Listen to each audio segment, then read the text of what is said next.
현대어 성경 히브리서 9장.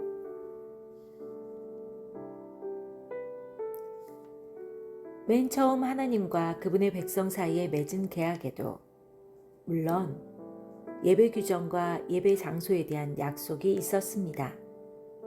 말하자면 그 천막 안에는 구분된 두 개의 방이 있고 그 첫 번째 방에는 금 등잔과 진설병을 얹어 놓은 상을 두었습니다. 이곳을 성소라고 불렀습니다.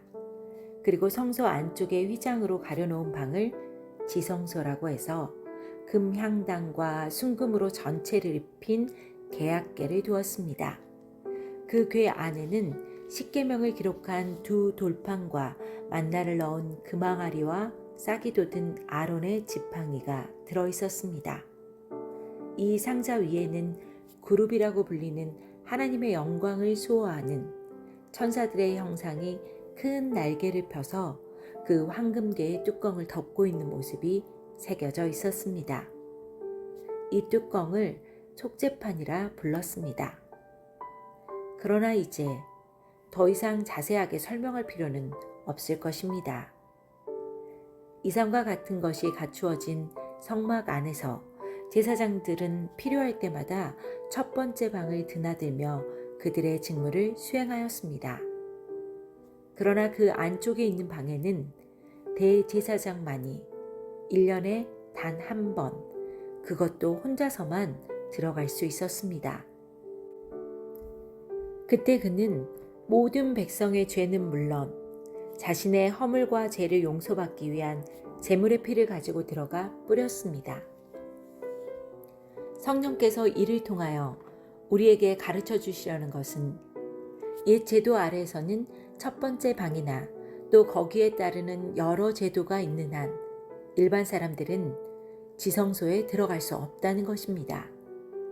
이것은 오늘날 우리에게 중요한 교훈이 되고 있습니다. 왜냐하면 옛 제도 아래에서는 아무리 예물과 희생제물을 드려도 그것을 바치는 사람들의 마음까지 정결하게 할 수는 없었기 때문입니다. 다시 말해서 옛 제도는 먹고 마시는 음식과 몸을 씻는 데 대한 이러저런 규칙을 정해놓은 일정한 의식의 약속에 지나지 않았습니다. 그래도 사람들은 그리스도께서 하나님의 새롭고 더 나은 길을 가지고 오실 때까지 그 규칙에 얽매여 살았습니다. 그러나 그리스도께서 이제 우리가 가진 더 나은 제도의 대제사장으로 오셨습니다. 그리고 사람의 손으로 지은 것이 아닌, 다시 말하면 이 세상에 속하지 않는 하늘의 더 위대하고 완전한 성전으로 들어가셨습니다. 그리스도께서는 단 한 번 안쪽에 있는 지성소에 들어가 피를 뿌리셨습니다. 그 피는 염소나 송아지의 피가 아닙니다. 그리스도께서는 자신의 피를 흘리셔서 그 피로 몸소 우리에게 영원한 구원을 보증해 주신 것입니다.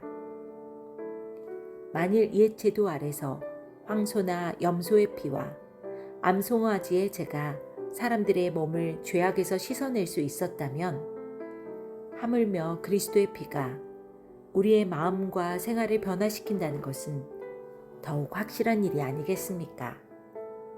그리스도의 희생은 옛 율법에 얽매여 있는 고통에서 우리를 해방시켜 살아계신 하나님을 기쁜 마음으로 섬기도록 만들어 주십니다.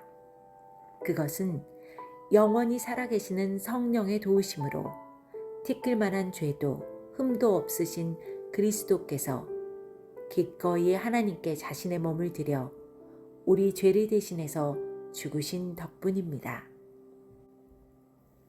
그리스도께서는 이처럼 새로운 계약을 가지고 오셨습니다. 그리고 옛 제도 아래서 범한 죄의 형벌에서 인간을 구원하시려고 죽으셨기 때문에 그분에게 초청받은 사람들은 모두 하나님께서 약속하신 놀라운 복을 영원히 받을 수 있게 될 것입니다.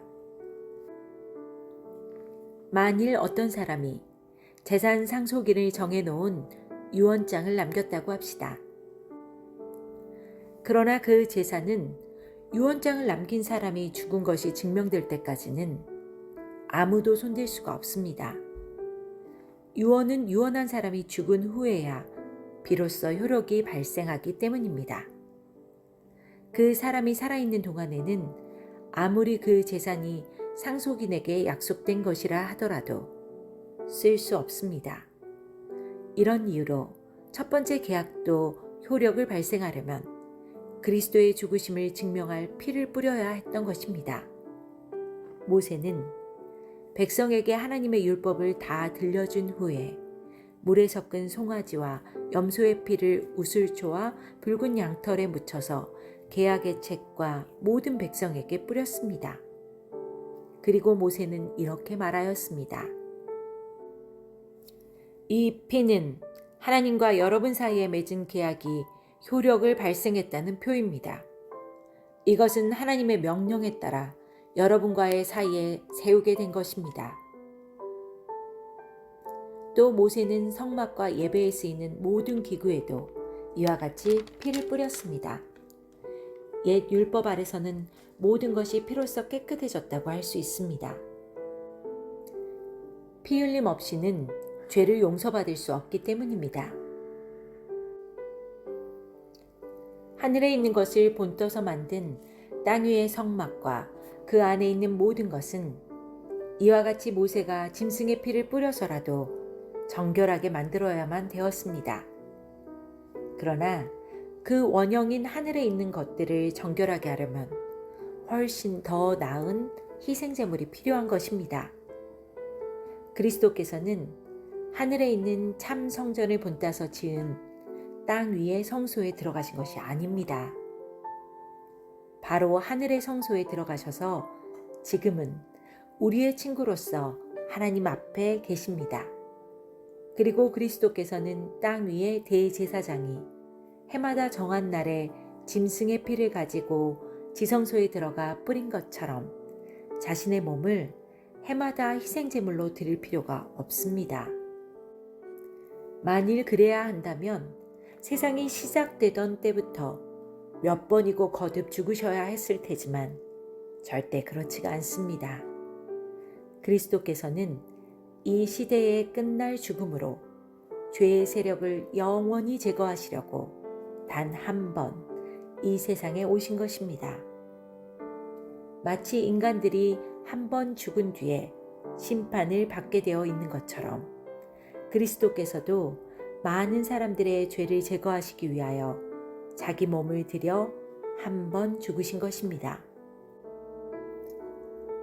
그리고 그리스도께서 다시 오실 때는 우리 죄 때문에 다시 희생제물이 되는 게 아니라 그리스도를 간절히 기다리는 사람들에게 구원을 주실 것입니다.